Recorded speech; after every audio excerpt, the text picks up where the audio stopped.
शिवसेना शिंदे गुट के प्रतिनिधिमंडल ने आज दिल्ली में चुनाव आयोग से मुलाकात की। प्रतिनिधिमंडल में मंत्री उदय सामंत, शंभूराज देसाई, पूर्व सांसद राहुल शेवाले शामिल हैं।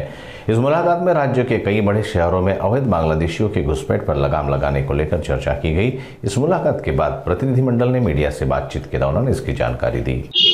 आज एक महत्त्वाची गोष्ट अशी आहे की जे चॅनलवर आम्ही बघत होतो की आम्ही धनुष्यबाणाच्या सुनावणीच्या संदर्भामध्ये काही भेट घ्यायला आलेलो आहे, तर ते चुकीचं आहे। निवडणूक आयोगाने एक अतिशय चांगला उपक्रम सुरू केला आहे।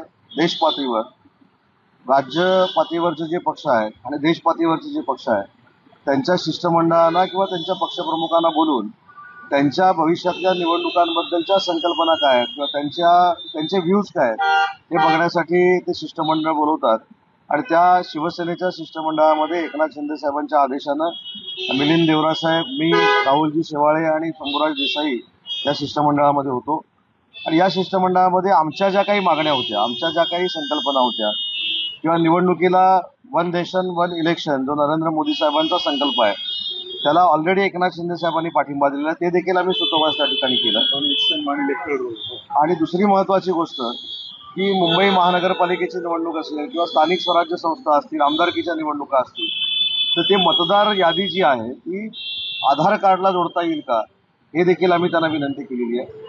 आणि सगळ्यात महत्त्वाची विनंती आम्ही अशी केली की मुंबईसारख्या मोठ्या शहरामध्ये बांगलादेशी लोक येतात, बांगलादेशी लोक येऊन राहतात आणि दुर्दैवानं बांगलादेशी लोकांचं देखील मतदार यादीमध्ये नाव आहे का किंवा जी आहे ती काढण्याची प्रक्रिया निवडणूक आयोगानं करावी।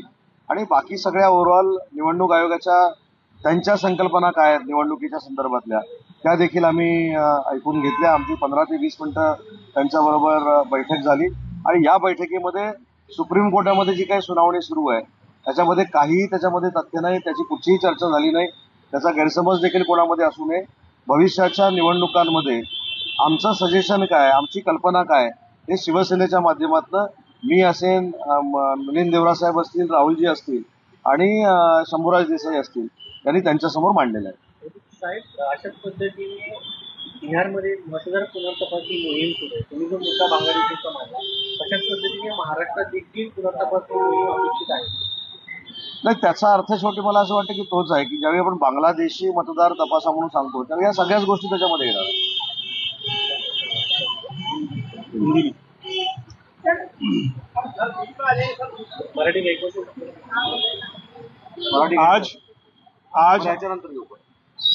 आज हमारे शिवसेना पार्टी के एक प्रतिनिधि मंडल जिसमें महाराष्ट्र के हमारे मंत्री उदय सामंत जी, शंभूराज देसाई जी, पूर्व सांसद राहुल शेवाले जी और मैं इलेक्शन कमीशन से मिलने आए। मैं सबसे पहले हमारे पार्टी की ओर से एकनाथ शिंदे जी की ओर से इलेक्शन कमीशन ऑफ इंडिया का तहे दिल से धन्यवाद देना चाहता हूं कि उन्होंने एक बहुत ही अच्छा प्रक्रिया शुरू किया है जिसमें वे सभी राजनीतिक दलों से कंसल्टेशन का जो काम है, जो प्रक्रिया है, वो काम उन्होंने शुरू किया। हमारे बहुत सारे ऐसे इश्यूज थे महाराष्ट्र में, खास करके फ्री एंड फेयर इलेक्शंस को अधिक मजबूत बनाने के लिए हमने उन सजेशन सुझावों को इनके सामने रखा। एक जो मैं मानता हूं एक बहुत ही महत्वपूर्ण सुझाव है कि हमारे पार्टी के कार्यकर्ताओं से जो फीडबैक हमें मिल रहा है और खास करके मुंबई जैसे बड़े बड़े शहरों में कि हमारे वोटर रोल्स में ऐसे बहुत सारे बांग्लादेशी, इलीगल बांग्लादेशी इमिग्रेंट्स हो सकते हैं और इस पर जल्द से जल्द हमने इलेक्शन कमीशन ऑफ इंडिया, इसके साथ साथ हम महाराष्ट्र के इलेक्शन कमीशन से भी निवेदन करेंगे कि जल्द से जल्द वो इलेक्टोरल रोल्स को चेक किया जाना चाहिए ताकि उन्हें जानकारी मिले कि यदि ऐसे कोई अवैध बांग्लादेशी हमारे इलेक्टोरल रोल्स में शामिल है तो उन्हें जल्द से जल्द उन्हें इलेक्टोरल रोल से निकालना चाहिए। महाराष्ट्र में आने वाले महीनों में लोकल बॉडी इलेक्शन होने की संभावना है और इसलिए फ्री एंड फेयर इलेक्शंस के हित में हम चाहते हैं कि हमारे इलेक्टोरल रोल्स को पूरी तरह से क्लीन अप किया जाए। इसके साथ साथ हमारे पार्टी के मुख्य नेता एकनाथ शिंदे जी की ओर से हमने ये भी एक मांग रखी कि इलेक्टोरल रोल्स को आधार कार्ड से लिंक किया जाना चाहिए और one nation one electoral roll, ये हम मानते हैं कि हमारे देश, पूरी देश में इलेक्टोरल सिस्टम को अधिक मजबूत बनाने के लिए, अधिक पारदर्शी बनाने के लिए एक बहुत ही अच्छा कदम होगा। सर गेल्या काही दिवसांपासून चर्चा सुरू आहे म्हणजे महायुतीमध्ये शिवसेनेला जो आहे तो भाजपकडून शिवसेनेचा प्रयत्न केला जातोय का?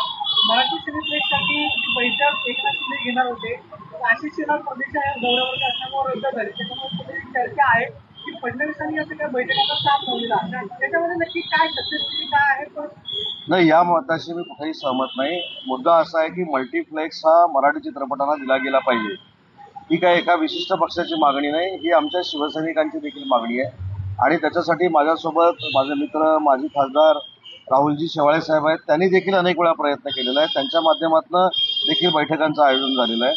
मराठी निर्मात्यांना मराठी चित्रपट मल्टिप्लेक्सवर शनिवार रविवारच्या कालावधीमध्ये प्राईम टाईमला मिळावा ही आमची सगळ्यांचीच भावना आहे. आणि आशिष शेलार सांस्कृतिक मंत्री जर परदेशामध्ये असतील तर त्यांच्या अनुपस्थितीमध्ये मिटिंग घेणं हे योग्य नाही, म्हणून कदाचित ती मिटिंग रद्द झाली असेल. परंतु मिटिंग रद्द झाल्यानंतर देवेंद्रजी फडणवीस साहेबांनी ती मिटिंग रद्द केली हे बोलणं काही योग्य नाही. तिघांमध्ये अतिशय चांगल्या पद्धतीचं बॉन्डिंग असल्यामुळं महायुती ही अभेद्य आहे. अशा पद्धतीचे गैरसमज पसरवण्याचे विरोधक प्रयत्न करतात. सर ठाकरे एकत्र आलेले आता आपण बघितलेलं की कसं राज ठाकरे उद्धव ठाकरेंकडे आता चर्चा ही आहे की गणेश उत्सवाच्या वेळी उद्धव ठाकरे पण जे आहेत शिवसेनेला जाणार आहे तर ठाकरेंची बॉन्डिंग जे त्याची वाढते